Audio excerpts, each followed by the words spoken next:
नमस्कार। मैं हूं अभय श्रीवास्तव और आप मौजूद हैं न्यूज व्यूज के ऑथेंटिक अड्डे पर जिसका नाम है टॉकिंग स्टोरी। जाटव आरक्षण से मिले अधिकार से मलाई खाएं और मुसहर पीछे रह जाएं। मीणा सरकार में सेक्रेटरी बन जाएं और भील अपने अधिकार की बाट जोहते रहें। भला ये कैसा सामाजिक न्याय है। सुप्रीम कोर्ट ने एक फैसला दिया है। इस फैसले में राज्यों के अधिकार दिया गया है कि वो SC ST आरक्षण में सब कैटेगराइजेशन कर सकते हैं, लेकिन इसके खिलाफ विद्रोह आंदोलन हंगामा हो रहा है। मैं पूछना चाहता हूं कि इस फैसले में हर्ज क्या है। इस फैसले के खिलाफ सबसे बड़ी दलील ये है कि ये दलितों और आदिवासियों को आपस में बांटकर आरक्षण छीनने का प्लान है। अरे भैया, अगर इस दलील को सही माने तो फिर SC ST आरक्षण या OBC आरक्षण तो व्यापक हिंदू समाज को बांटने का प्लान है, सनातन को नष्ट करने का प्लान है। मैं ऐसा नहीं मानता, लेकिन मैं जो दलील दी जा रही है सब कैटेगराइजेशन के खिलाफ, उसके काउंटर में ये बात कह रहा हूं कि अगर उस दलील को एक्सटेंड कर दें तो यही बात तो हिंदू समाज को लेकर के कही जा सकती है कि आरक्षण हिंदू समाज को बांटने का प्लान है। कुछ राजनीतिक संगठनों और आंदोलनों के नैरेटिव्स को परे छोड़ दें तो पिछले 70 साल से देश में SC ST आरक्षण है। 1990 के दशक से OBC आरक्षण है और इस OBC आरक्षण ने, इस SC ST आरक्षण ने व्यापक हिंदू समाज को नहीं बांटा, बल्कि दलितों और आदिवासियों को मंदिर जाने के अधिकार दिलाए, उनको मजबूत किया। और कुछ तो OBC जातियां ऐसी हैं कि आज वो समाज के तौर पर इतना आगे बढ़ गई हैं, इतना सशक्त हो गई हैं कि वो ब्राह्मण, ठाकुर, बनिया, कायस्थ से भी ज़्यादा इन्फ्लुएंशियल हो गई हैं, ज़्यादा आगे निकल गई हैं, ज़्यादा मजबूत हो गई हैं और इसमें कोई बुराई नहीं है समाज के तौर पर।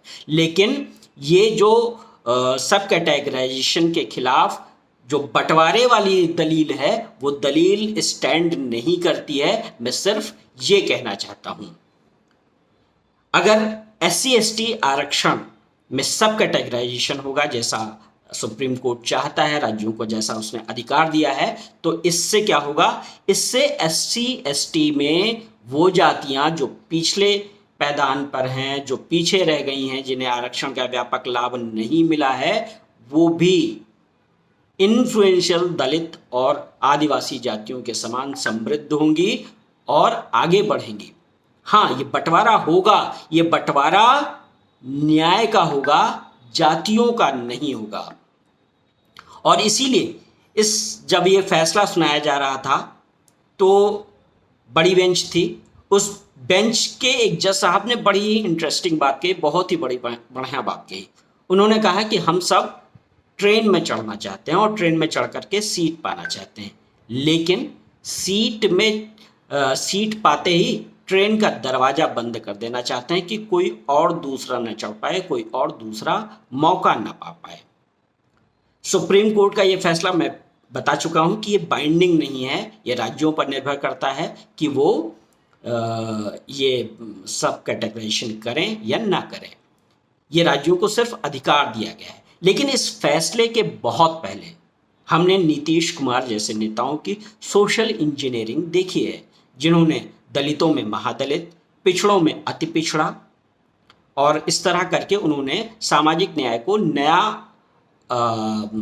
नया स्वरूप देने की कोशिश की। और इवन कर्पूरी ठाकुर साहब जो भारत रत्न हुए हैं, जिनको मिला है, उन्होंने इसकी शुरुआत की थी। तो क्या ये दलितों और पिछड़ों का बंटवारा था? ये बंटवारा नहीं था, बल्कि पिछड़ी जातियों को जो पीछे रह गई हैं दलितों और OBC में, उनको सशक्त करने का एक औजार है। वैसे जब SC ST आरक्षण की में सब कैटेगराइजेशन को लेकर एक बहस गर्म है और इस बहस के बहाने भारत बंद जैसे आंदोलनों से नेपथ्य में नरेंद्र मोदी पर दबाव डालने की कोशिश की जा रही है, तो इस बीच एक बड़ी बहस योगी आदित्यनाथ छेड़ रहे हैं। उन्होंने जो कहा है वो बयान राजनीतिक जरूर है लेकिन एक गहरे मायने वाला है। उन्होंने कहा कि कल्याण सिंह 2 बार के मुख्यमंत्री थे, राज्यपाल थे, दशकों तक विधायक रहे, लेकिन जब उनका निधन हुआ तो लखनऊ में उनका घर और अखिलेश यादव का घर, समाजवादी आंदोलन के पुरोधा कहे जाने वाले मुलायम सिंह यादव का घर महज 1 किलोमीटर दूर था। लेकिन उन्हें श्रद्धांजलि के 2 शब्द नहीं कहे गए। वहीं मुख्तार अंसारी, जो आपराधिक गतिविधियों में शामिल होने का जो आरोपी था, जिस पर हिंदुओं के खिलाफ भी अन्याय करने का आरोप था, जब उसकी मौत हुई तो योगी आदित्यनाथ कह रहे हैं कि अखिलेश यादव फातिहा पढ़ने चले गए। बात तो बिल्कुल सही कह रहे हैं। मुख्तार अंसारी, अतीक अहमद जैसों के लिए दर्द और कल्याण सिंह के लिए श्रद्धा के 2 फूल भी नहीं। जबकि कल्याण सिंह तो स्वयं क्या थे, लोध समाज से आते थे, ओबीसी समाज से आते थे, उनकी राजनीति आपसे अलग थी, लेकिन वो भी एक बड़े पिछड़े नेता थे। वो उस समाज से उन्होंने अपने आप को आगे किया था जिसमें शायद बढ़ने की इतनी ज़्यादा गुंजाइश नहीं थी। उनके लिए भी सामाजिक चुनौतियां रही होंगी, लेकिन उन्होंने अपना मेटल प्रूव किया। लेकिन उन्हें कोई श्रद्धांजलि नहीं। और योगी आदित्यनाथ कहते हैं यही पीडीए की सच्चाई है। पीडीए यानी पिछड़ा दलित अल्पसंख्यक की सच्चाई है, और वो पीडीए के चरित्र पर सवाल उठा रहे हैं और कह रहे हैं कि ये लोग केवल अल्पसंख्यक तुष्टीकरण करते हैं, सामाजिक न्याय का इनका कोई इरादा नहीं है। और आप देख ही रहे हैं कि सामाजिक न्याय को लेकर के अगर सुप्रीम कोर्ट कोई एक पाथ ब्रेकिंग डिसीजन देता है तो उस पर हंगामा, उस पर आंदोलन, उस पर राजनीतिक आंदोलन खड़ा करने की कोशिश की जाती है, मौजूदा सरकार के खिलाफ माहौल बनाने की कोशिश की जाती है। तो ये कुल मिलाकर के एक राजनीतिक आंदोलन बनता जा रहा है आरक्षण। देख लीजिए, आरक्षण एक औजार है। औजार है, कैसा औजार है? सामाजिक न्याय का औजार है।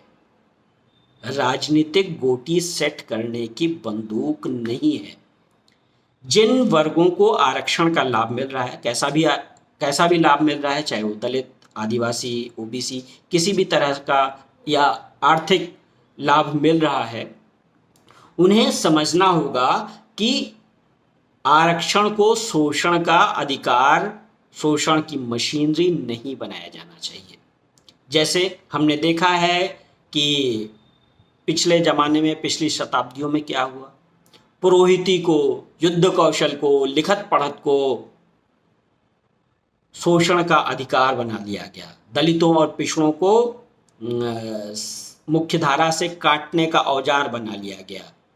तो क्या हो रहा है? आज भी समाज में असंगति बनी हुई है और उस असंगति को दूर करने का प्रयास आरक्षण है। लेकिन आरक्षण को एक नए तरह की असंगति पैदा करने का अधिकार का औजार मान लिया जाए तो ये बहुत ही गलत होगा। ये एक बेहद ही संवेदनशील मसला है और इस पर सभी को गंभीरता से सोचना चाहिए कि आरक्षण का लाभ मिलना चाहिए, आरक्षण का एक्सप्लॉयटेशन नहीं होना चाहिए। धन्यवाद। आपको मेरी ये एनालिसिस कैसी लगी आप मुझे ज़रूर बताएं। आप मेरे चैनल को सब्सक्राइब करें, बेल आइकन दबाएं। मैं आपको राजनीतिक और भू राजनीतिक मसलों पर अपनी एनालिसिस आप तक पहुंचाता रहूँगा। आप बस सब्सक्राइब करना न भूलें। आपको ज़रूर बहुत अच्छी अच्छी बातें मैं आपको बताता रहूँगा। धन्यवाद। नमस्कार।